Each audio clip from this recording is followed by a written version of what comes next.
જીપીએસસીના chairman Hasmukh પટેલને પોતાનું નામ કાળમુખ રાખવાની સલાહ આપતા ઠાકરસિંહ રબારી બોલ્યા છે કે તેઓ ગુજરાતમાં જાતિવાદનું ઝેર ફેલાવી ઓબીસી, એસસી અને એસટી સાથે અન્યાયકારી વલણ દાખવી રહ્યા છે. ઠાકરસિંહ રબારીના આ સણસણતા આરોપનો વિડીયો સામે આવ્યો છે, જેમાં તેમણે પૂર્વ આઈપીએસ અને જીપીએસસીના ચેરમેન હસમુખ પટેલ પર ઉમેદવારોના ઇન્ટરવ્યૂના માર્ક્સ મામલે ગંભીર આરોપ મૂક્યા છે.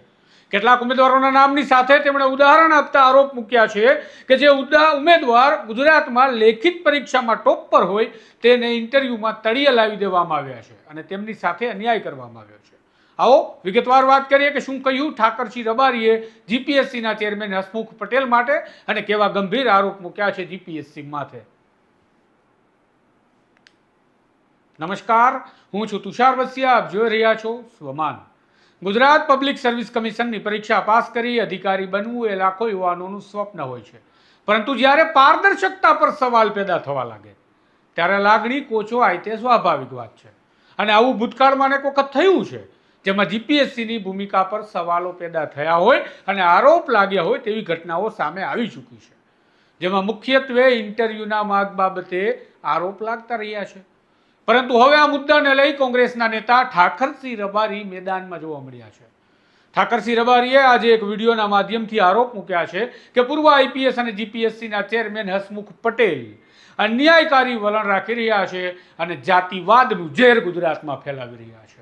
તેમણે કહ્યું કે જે ઉમેદવાર લેખિતમાં ટોપ પર પાસ થાય છે તેને ઇન્ટરવ્યુમાં એકદમ ઓછા માર્ક્સ આવે અને જેને લેખિતમાં સાવ ઓછા માર્ક આવ્યા હોય તેને ઇન્ટરવ્યુમાં ખૂબ સારા માર્ક્સ આવે. આ કેવી રીતે બની શકે?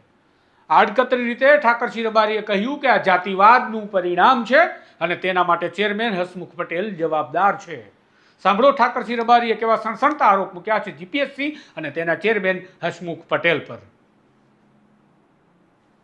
ગુજરાત જીપીએસસીની પરીક્ષા બાબતે ઘણા સમયથી ચર્ચાઓ ચાલતી હતી, પરંતુ અભ્યાસ કર્યા સિવાય ક્યારે કોઈ બાબતની ચર્ચા ના કરવી જોઈએ. હસમુખ પટેલ એના જે વિધિવત રીતે જીપીએસસીની પરીક્ષાઓ લે છે, બંધારણીય હોદ્દા ઉપર બેઠા, પરંતુ મારી દ્રષ્ટિએ હસમુખ પટેલ નામ કેવું એ પણ મને દુઃખ લાગે છે. મને ખૂબ હસમુખ પટેલ ઉપર પ્રેમ હતો કે મારા બનાસકાંઠાના પનોતા પુત્ર હોય ને આવડી જવાબદારી જ્યારે હોય, પરંતુ આજે દુઃખ લાગે છે. તમારા પિતાશ્રી બાલુંદ્રા ગામમાં તમારો જન્મ થયો છે, અમીરગઢ તાલુકાનો, અને બનાસકાંઠાનો આપ ગૌરવ હતા, પરંતુ તમે પટેલ નામ પાછળ તો લગાડવું જ ના જોઈએ, કારણ કે પટેલો તો આ દેશની આઝાદી અપાવવા માટે સરદાર પટેલે આઝાદી અપાવી. તમારા નામ પાછળ અને હસમુખો ચહેરો, આવું સુંદર નામ, અને તમારા કર્મો કાળા થઈ. હસમુખ નહીં પણ કાળમુખ નામ તમારું રાખવું જોઈએ. કે તમે અગાઉ પણ બનાસકાંઠાના એક ચૌધરી યુવાનની પરીક્ષામાં લેખિતમાં જેના માર્ક્સ ફૂલ હતા છતાં ઇન્ટરવ્યુમાં આપે કાપી, એ જ દીકરો યુપીએસસીની પરીક્ષા ચૌધરી યુવાન અગાઉ પાસ કરી. ત્યારે હું તો દેશના વડાપ્રધાન નરેન્દ્ર મોદી અને ગુજરાતના મુખ્યમંત્રીને કહેવા માંગુ, તમે હજુ સબક લેતા નથી. એ વખતે પણ હસમુખ પટેલે મોટો છબરડો કરીને યુવાનને અન્યાય કર્યો હતો. આવા અન્યાય આ વખતની પરીક્ષામાં મારા સમાજનો દીકરો નરેશભાઈ આયદાનભાઈ રબારી ગુજરાતમાં જીપીએસસીમાં ટોપ લેવલ ઉપર આવ્યો અને તમે ઇન્ટરવ્યુમાં એને હાવ અન્યાય કર્યો અને 20મા નંબરે ગુજરાતમાં આવ્યો. એ થોડા સારું બચી ગયો, બાકી એ જીપીએસસી ક્લાસ 2 બનતો, અધિકારી બનતો રહી ગયો. તમે ઈબીસીમાં પણ અન્યાય કર્યો. ઈબીસીમાં આવતી બીજી કોઈ પણ કોમને નથી લીધી. તમામ વિદ્યાર્થીઓને જેના 64% 65% હોય લેખિતમાં, અને એને તમે 10% ઇન્ટરવ્યુમાં આપી દો, અને જેના 39% હોય એને તમે ઇન્ટરવ્યુમાં 90% આપીને આ ગુજરાતની ધરતી, અને તમે બનાસકાંઠાના પનોતા પુત્ર હતા એનું મને ગૌરવ હતું. તમારું ગુજરાતના આઈપીએસ કેડરમાં નામ હતું કે હસમુખ પટેલ એટલે નોન કરપ્ટેડ અધિકારી, અને બનાસકાંઠાના પુત્ર તરીકે સૌ બનાસવાસીઓને ગૌરવ હતું, પરંતુ તમે તમારા નામને લજવ્યું છે. હું ગુજરાતના મુખ્યમંત્રી, ગૃહમંત્રી અને તમામ આજે દુઃખ લાગે કે સંરક્ષક ઓબીસીના પ્રણેતા, ઓબીસી એસસી એસટી માટે ગુજરાતના મુખ્યમંત્રી તરીકે રાજીનામું આપી દીધું હતું માધવસિંહે, પરંતુ ઓબીસી એસસી એસટીને અન્યાય થવા દીધો નહોતો.